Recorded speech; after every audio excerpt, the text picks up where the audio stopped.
Teachers எல்லாருக்கும் வணக்கம். நம்ம பிஜிடிஆர்பி இங்கிலீஷ் 70 டேஸ் ஸ்டடி பிளானில் நான் ஏற்கனவே பார்த்தோம் அப்படின்னா ஒரு 4 நாளைக்கான ஸ்டடி பிளானை நான் கொடுத்துருந்தேன். ஸோ அந்த ஸ்டடி பிளானை ரெகுலராக நிறைய பேர் ஃபாலோ பண்ணுறதாகவும் நிறைய யூஸ்ஃபுல்லாக இருக்குது அப்படின்ற மாதிரி மெசேஜ் போட்டிருந்தீங்க. உண்மையிலுமே ரொம்ப சந்தோஷமாக இருக்குது. ஸோ நான் ஒவ்வொரு டேவோடைய ஸ்டடி பிளான் பேஸ் பண்ணி நான் உங்களுக்கு பார்த்தோன்னா நான் டெஸ்ட்டு கொடுக்குறேன் அப்படின்னு சொல்லியிருந்தேன். பட் அது நான் சரியாக ஒன்றும் நான் பார்த்தோன்னா ஃபாலோ பண்ண முடியல. ரீசன் இப்போ கொஞ்சம் புக் ஆர்டர் அதிகமாக எடுத்துக்கிட்டு இருக்கிறதால என்னால் கரெக்டாக ஃபாலோ பண்ண முடியல. ஸோ இன்னும் ஒரு 1 or 2 டேஸில் பார்த்தோன்னா நம்ம என்னென்ன நம்ம டாப்பிக்கில் பார்த்தோன்னா நம்ம போட்டிருக்கோமோ டே படி அந்த டே படி என்ன பண்ணுவேன் அப்படின்னா உங்களுக்கு சூப்பரான ரிவிஷனை நான் கொடுக்க ரெடியாக இருக்கேன். ஸோ அதை பற்றி கவலைப்பட வேண்டாம். நம்ம லாஸ்ட்டாக பார்த்தோன்னா 4th டே ஆர்டரில் நம்ம கொடுத்துருந்தோம். ஸோ இந்தந்த டாபிக் படிங்க. ஆக்சுவலாக பார்த்தோன்னா கலிவர் ட்ராவல், அதுக்கப்புறம் பிலிகிரிம் ப்ராசஸ், ராபின் க்ரூசோ. ஸோ இது மூணுமே பார்த்தோன்னா ஒரு ட்ராவல் பேஸ் பண்ணியிருக்கோம். அதனால் நம்ம என்ன பண்ணோம் அப்படின்னா இந்த 3 டாபிக் ஒரு ட்ராவல் பேஸ் பண்ணி நிறைய விஷயத்தை நம்ம தெரிஞ்சுக்கலாம் அப்படின்ற மாதிரி கொடுத்துருந்தேன். இன்னைக்கு நம்ம என்ன பண்ணுறோம் அப்படின்னா ஷேக்ஸ்பியருக்கு ஷிஃப்ட் ஆகிறோம். யூனிட் 5.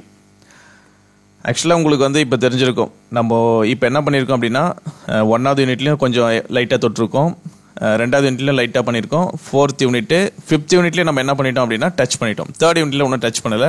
அதுக்கான பிளானும் நான் போட்டு தரேன் இதுக்கு மேலே. ஸோ இன்னைக்கு என்ன பண்ணுங்க அப்படின்னா 4 drama, Othello, King Lear, Tempest, Measure for measure.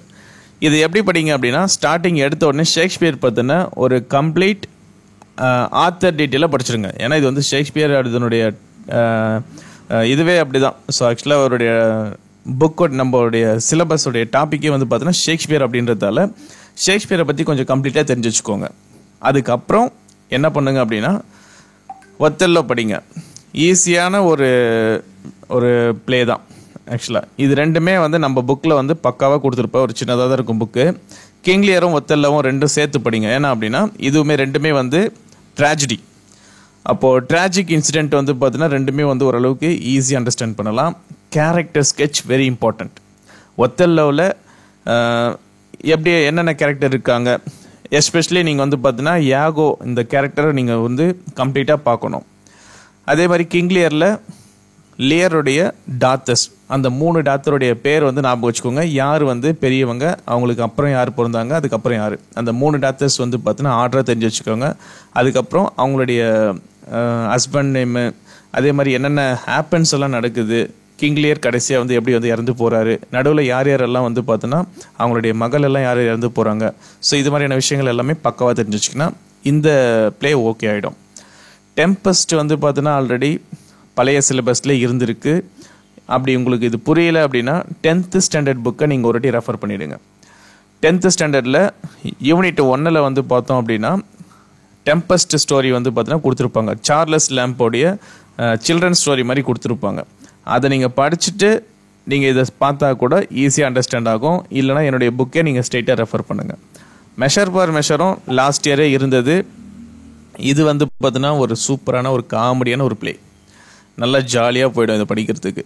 இன்றைக்கி டே 5ன்றதால நம்ம என்ன பண்ணோம் அப்படின்னா அந்த யூனிட் 5லேருந்தே உங்களுக்கு இந்த சிலபஸ் நான் இன்றைக்கி ஃப்ரேம் பண்ணியிருக்கேன். டே 5 யூனிட் 5லேருந்து இந்த 4 டாப்பிக்குமே நீங்கள் என்ன பண்ணலாம் அப்படின்னா தாராளமாக கம்ப்ளீட் பண்ணலாம். 4 ட்ராமாவா, இதெல்லாம் எப்படி படிக்கிறதுன்னு யோசிக்க வேண்டாம். நம்மளுடைய ஸ்டடி மெட்டீரியல் நீங்கள் கையில் எடுத்துக்கோங்க. கண்டிப்பாக நீங்கள் இன்றைக்கே முடிக்கிறதுக்கான ஈஸியான விஷயந்தான். இதெல்லாம் பெரிய விஷயமே இருக்காது. நான் முடிஞ்ச அளவுக்கு என்ன பண்ணுறேன் அப்படின்னா இந்த 2nd டே ஆர்டரில் நம்ம என்னென்ன டாபிக் போட்டிருக்கோமோ அதுக்கான ஒரு டெஸ்ட்டும், அதே மாதிரி 3rd 4th 5thன்னு சொல்லிட்டு ஒவ்வொன்றா நான் ரெடி பண்ணி நான் உங்களுக்கு அதை பற்றின டீட்டெயில் எல்லாமே எக்ஸ்ப்ளனேஷன் பண்ணிகிட்டே வரேன். அதை கரெக்டாக ஃபாலோ பண்ணிகிட்டே வாங்க. நான் வீடியோ போடலைன்றதுக்காக நீங்கள் நிறுத்த வேண்டாம். உங்களுடைய ஸ்டடீஸ் வேகமாக போயிட்டுருக்கட்டும். நான் ரிவிஷன் பார்த்தீங்கன்னா வேகமாக பண்ண ஆரம்பிச்சிருவேன். நீங்கள் கரெக்டாக ஃபாலோ பண்ணுறதுக்கு நீங்கள் ரெடியாக இருக்கணும். தேங்க்யூ.